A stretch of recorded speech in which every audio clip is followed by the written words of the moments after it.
బెంగళూరు యొక్క సిలికాన్ వ్యాలీగా పిలుస్తున్నామో అలాగే రాబో రోజుల్లో కూడా పుట్టపర్తి యొక్క డ్రోన్ మన యొక్క కర్నూలు ప్రాంతాన్ని డ్రోన్ హబ్ గా ప్రసిద్ధి చెందుతాన్ని మీరు చూస్తారు। साथियों, अब जरा गौर से इन सभी प्रोजेक्ट्स के बारे में देखिए। यह कितनी बड़ी बात है कि हम एक ही अवसर पर इंडियन आर्मी, इंडियन एयरफोर्स और इंडियन नेवी तीनों के लिए एक साथ फैसिलिटी डेवलप कर रहे हैं। अमका का फ्लाइट टेस्टिंग सेंटर सामान्यतः इंडियन एयरफोर्स के लिए, बीडीएल का under water system Indian navy के लिए और एचएफसीएल के एमिनिशन और फ्यूल तीनों सेनाओं के लिए और ड्रोन टेक्नोलॉजी सभी क्षेत्रों में उपयोगी है। और यह डाइवर्सिफिकेशन यूं ही नहीं है, हमारा लक्ष्य बिल्कुल स्पष्ट है। हम रक्षा क्षेत्र में पूर्ण आत्मनिर्भरता के लक्ष्य के साथ तेजी से आगे बढ़ रहे हैं ताकि हमारी कोई भी सेना पीछे न रहे और हमारी सारी सेनाएं एक से एक बढ़कर साबित। మిత్రులారా, ఇప్పుడు ఈ ప్రాజెక్టులన్నింటినీ ఒకసారి విస్తృతంగా పరిశీలిద్దాం। మనం ఒకే సమయంలో భారత సైన్యం, వైమానిక దళం, నావికా దళం కోసం ఏకకాలంలో సౌకర్యాలు అభివృద్ధి చేయడం గొప్ప విశేషం। ఎంకా వారు ఫ్లైట్ టెస్టింగ్ సెంటర్ సాధారణంగా భారత వైమానిక దళం కోసం, బీడీఎల్ వారి అండర్ వాటర్ సిస్టమ్స్ భారత నావికా దళం కోసం, హెచ్ఎఫ్సిఎల్ వారి మందుగుండి సామాగ్రి ఫ్యూజులు ఈ త్రివిధ దళాల కోసం, డ్రోన్ టెక్నాలజీ అన్ని రంగాలకి ఉపయోగపడుతుంది। ఈ వైవిధ్యీకరణకు ఒక కారణం ఉంది। మన లక్ష్యం చాలా స్పష్టంగా ఉంది। రక్షణ రంగంలో సంపూర్ణ స్వావలంబన సాధించాలనే లక్ష్యంతో మనం ముందుకు సాగుతున్నాం। తద్వారా మన దళాలు ఏది వెనకబడి ఉండకూడదు। మన దళాలన్నీ ఒకదానికి మించి ఇంకొకటి साथियों నేర్పించుకోవాలి। साथियों, मुझे यह देखकर भी बेहद खुशी होती है कि पूरे प्रयास में पब्लिक सेक्टर और प्राइवेट सेक्टर दोनों कंधे से कंधा मिलाकर खड़े हैं। पिछले 10 वर्षों में हमारे प्रधानमंत्री श्री नरेंद्र मोदी के नेतृत्व में हमने पब्लिक सेक्टर और प्राइवेट सेक्टर के बीच की खाई को लगभग पाट दिया है और आज हम होल ऑफ गवर्नमेंट अप्रोच के साथ ही नहीं बल्कि होल ऑफ कंट्री अप्रोच के साथ आगे बढ़ रहे हैं। और मैं तो कहता हूं कि अब तो हम whole of the people approach तक भी पहुंच गए। चाहे इंडिविजुअल इनोवेटर हो, बड़ी कंपनी हो, स्टार्टअप हो, एमएसएमई हो, हर कोई राष्ट्र रक्षा के इस महायज्ञ में अपनी आहुति दे रहा है। यह जो पब्लिक प्राइवेट पार्टनरशिप का मॉडल हमने अपनाया है, उसने डिफेंस मैन्युफैक्चरिंग को एक क्लोज इन्वायरमेंट से निकालकर जन आंदोलन बना दिया है। और यह बड़ी खुशी की बात है कि इस जन आंदोलन का प्रत्यक्ष रूप हमें आंध्र प्रदेश में देखने को मिल रहा है। ఈ మొత్తం వ్యవహారంలో ప్రభుత్వం, ప్రైవేట్ రంగాలు చేయి కలిపి నడుస్తున్నాయి। ఇది చాలా సంతోషకరమైన విషయం। గత 10 ఏళ్లలో మన ప్రధానమంత్రి గారి నాయకత్వంలో ప్రభుత్వ, ప్రైవేట్ రంగాల మధ్య ఉన్న అంతరాన్ని మనం దాదాపు పూర్తి చేశాం। ఈ రోజు మనం కేవలం సమగ్ర ప్రభుత్వ విధానంతో పాటు సమగ్ర దేశ విధానంతో కూడా ముందుకు సాగుతున్నాం। ఇప్పుడు మనం సమగ్ర ప్రజా విధానాన్ని కూడా చేరుకున్నామని స్పష్టంగా చెప్పగలం। ఒక వ్యక్తిగత ఆవిష్కరణ అయినా, ఒక పెద్ద కంపెనీ అయినా, ఒక స్టార్టప్ అయినా లేదా ఒక ఎంఎస్ఎంఈ అయినా దేశ రక్షణ అనే మహత్తర యజ్ఞంలో ప్రతి ఒక్కరూ తన వంతు సహకారాన్ని అందిస్తున్నాయి। మనం అనుసరించే ఈ యొక్క ప్రభుత్వ ప్రైవేట్ భాగస్వామ్య నమూనా రక్షణ రంగ తయారీకి ఒక పరిమిత వాతావరణం నుంచి ఒక ప్రజా ఉద్యమంగా మారింది। ఈ ప్రజా ఉద్యమం యొక్క ప్రత్యక్ష రూపాన్ని ఆంధ్రప్రదేశ్ లో చూడటం ఎంతో సంతోషకరమైన విషయం। साथियों, यह जो प्रोजेक्ट्स हैं ये ग्रोथ पोल की तरह कार्य करेंगे। रोजगार के लाखों अवसर बनेंगे। यहाँ की एकेडमियाँ, इंजीनियरिंग कॉलेज, आईटीआई सब इससे जुड़ेंगे और सप्लाई चेन डेवलप होगी। छोटे उद्योग लगेंगे। लोकल यूथ को हाई एंड टेक्नोलॉजी के क्षेत्र में काम करने, सीखने और आगे बढ़ने का प्लेटफॉर्म भी मिलेगा। मतलब एक पूरे इकोसिस्टम का डेवलपमेंट होगा जो आंध्र प्रदेश के हॉलिस्टिक डेवलपमेंट में वो हेल्प करेगा। ఈ ప్రాజెక్టుల యొక్క వృద్ధి కేంద్రాలుగా పనిచేస్తాయి। లక్షలాది ఉపాధి అవకాశాలు కల్పిస్తాయి। స్థానిక విద్యా సంస్థలు ఇంజనీరింగ్ కళాశాలలు మరియు ఐటీఐలు అనుసంధానించబడి సరఫరా కోసం అభివృద్ధి చెందుతుంది. చిన్న పరిశ్రమలు స్థాపించబడతాయి. స్థానిక యువతకు అత్యాధునిక సాంకేతిక పరిజ్ఞానం పనిచేస్తుంది. అలాగే వారికి నేర్పబడుతుంది. ఇవన్నీ కూడా ఒక వ్యవస్థ మనకి లభిస్తుంది. అంటే దీని అర్థం ఆంధ్రప్రదేశ్ సంపూర్ణ అభివృద్ధికి దోహదపడే ఒక పూర్తి సమగ్ర వ్యవస్థ అభివృద్ధి చెందుతుంది. अभी हाल में ही मैं जर्मनी के म्यूनिख शहर की विजिट पर गया था। यह शहर बवेरिया प्रांत में आता है। यह प्रांत पूरे यूरोप के लिए डिफेंस का एक सेंट्रल हब है। बताते हैं कि पूरे यूरोप के डिफेंस प्रोडक्शन का 1/3 आउटपुट जर्मनी के इस एक प्रांत से होता है। आज यहाँ से जो प्रोजेक्ट स्टार्ट हो रहे हैं, मैं समझता हूँ कि आने वाले समय में यह प्राविंस उसी प्रकार पूरे भारत के लिए एक डिफेंस हब बनकर खड़ा होगा। और यहाँ से महज 2 घंटे की दूरी पर बेंगलुरु अपने आप में डिफेंस का एक बड़ा केंद्र है। यहाँ पर सीएम आंध्र प्रदेश नायडू गारू मौजूद हैं। तो मैं कहना चाहूँगा, आप कर्नाटक के साथ मिलकर किसी ऐसे प्लान पर भी विचार करें जिससे यह पूरा क्षेत्र एक विशाल मिलिट्री इंडस्ट्रियल कॉम्प्लेक्स बनकर उभरे। ఇటీవల నేను జర్మన్లో మ్యూనిచ్ ని సందర్శించాను. ఈ నగరం బవేరియా అను రాష్ట్రంలో ఉంది. ఈ రాష్ట్రం ఐరోపా మొత్తానికి ఒక కేంద్ర రక్షణ కేంద్రం. ఐరోపా మొత్తం రక్షణ ఉత్పత్తిలో 1/3 వంతు జర్మనీలో ఈ ఒక్క రాష్ట్రంలోనే వస్తుంది.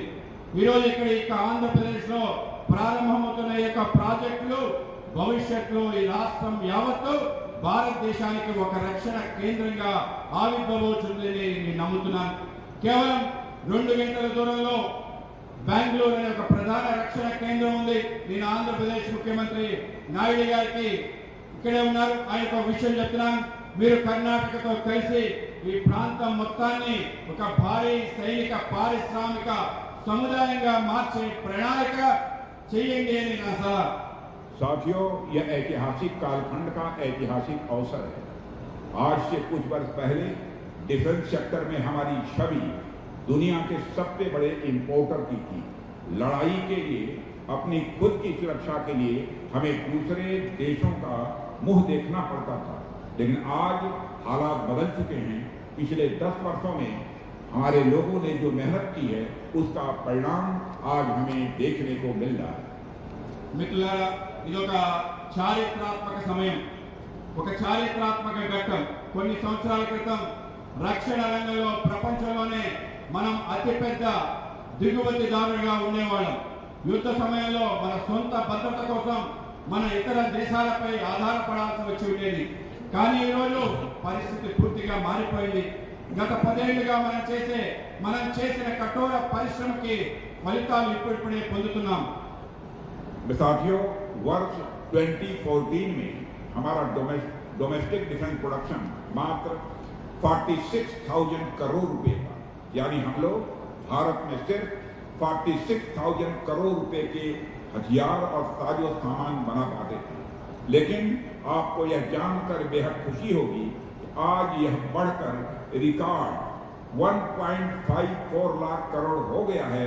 और आज मैं आप सबके सामने विश्वास के साथ कहकर जा रहा हूं कि महीने 2 महीने के अंदर आपको यह भी जानकारी मिल जाएगी कि यह लगभग जो डिफेंस प्रोडक्शन है वह 1.75 लाख करोड़ रुपए तक पहुंच जाएगा। 2004లో మన దేశీయ రక్షణ ఉత్పత్తి కేవలం 1 मिनट। इसके अलावा 2014 तक भारत का जो डिफेंस एक्सपोर्ट था वह बहुत ही कम हुआ करता था। हम केवल 600 करोड़ रुपए से भी कम के हथियार और साजो सामान दुनिया के दूसरे देशों को भेज पाते थे, उनको सेल कर पाते थे। लेकिन आज वही बढ़कर रिकॉर्ड अप्रॉक्सीमेटली 40,000 करोड़ रुपए तक पहुंच गया है। और इस तरह की अनेक अचीवमेंट हम लोगों ने हासिल की। 2004లో మన భారతదేశ రక్షణ ఉత్పత్తి కేవలం 46,000 కోట్లుగా ఉండేది. అంటే భారతదేశం కేవలం 46,000 కోట్ల విలువైన ఆయుధాలు, పరికరాలు మాత్రమే తయారు చేసుకోగలిగేవారు. కానీ ఈరోజు దాని రికార్డ్ స్థాయిలో 1,75,000 కోట్ల రూపాయలకు పెరిగిందని మీకు తెలియజేస్తున్నాను. అంతేకాకుండా 2014 వరకు భారతదేశ రక్షణ రంగంలో ఎగుమతులు చాలా తక్కువ ఉండేది.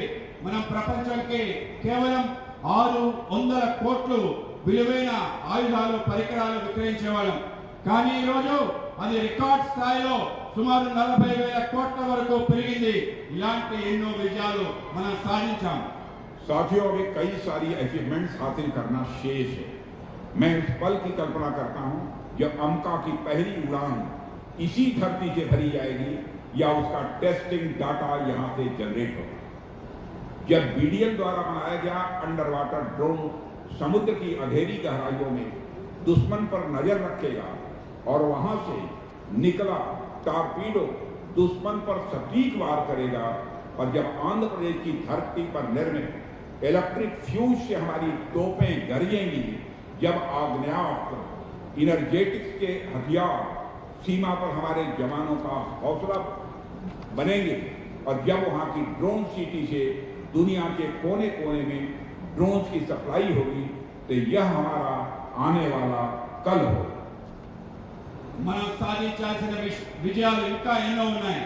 ఎంకా వారి తొలి విమానం ఈ లేన నుంచి నింగిలోకి ఎగిరే క్షణాన్ని, లేదా అది పరీక్ష డేటా ఇక్కడ ఉత్పత్తి అయ్యే క్షణాన్ని నేను ఊహించుకుంటున్నాను.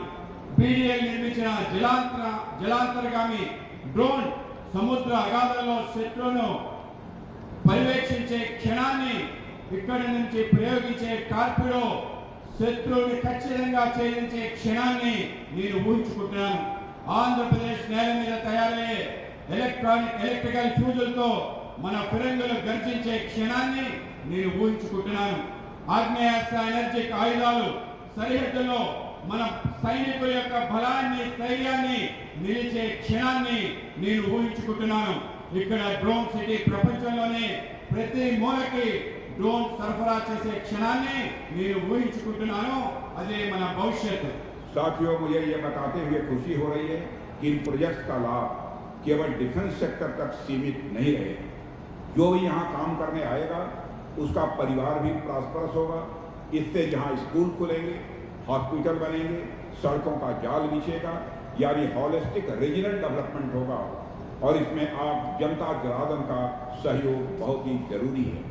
आपके सहयोग से ही यह सब कुछ हो रहा है, और आपके सहयोग की, आपके आशीर्वाद की हमेशा हमें जरूरत पड़ती रहेगी।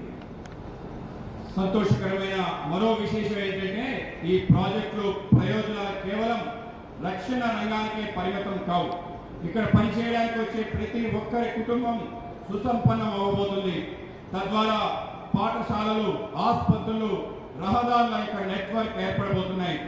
అంటే ఇది ఒక సమగ్ర సంపూర్ణ ప్రాంతీయ అభివృద్ధికి దోహదపడుతుంది.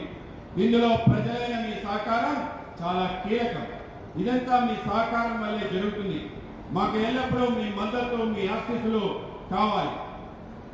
साथियों, आप सब जानते हैं कि राष्ट्र निर्माण का कार्य यह मिलजुल कर ही होता है, और हम सब मिलकर जुट जाएं, ईंट दर ईंट, कदम दर कदम, और एक ऐसे भारत का निर्माण करें जो न केवल स्वयं की रक्षा करे, बल्कि विश्व बंधुत्व की भावना के साथ पूरी दुनिया की भी मदद कर सके।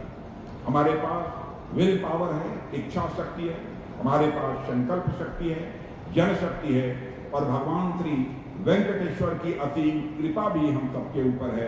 हमारे मनोरथ पूरे होंगे, इसमें कहीं कोई संदेह नहीं।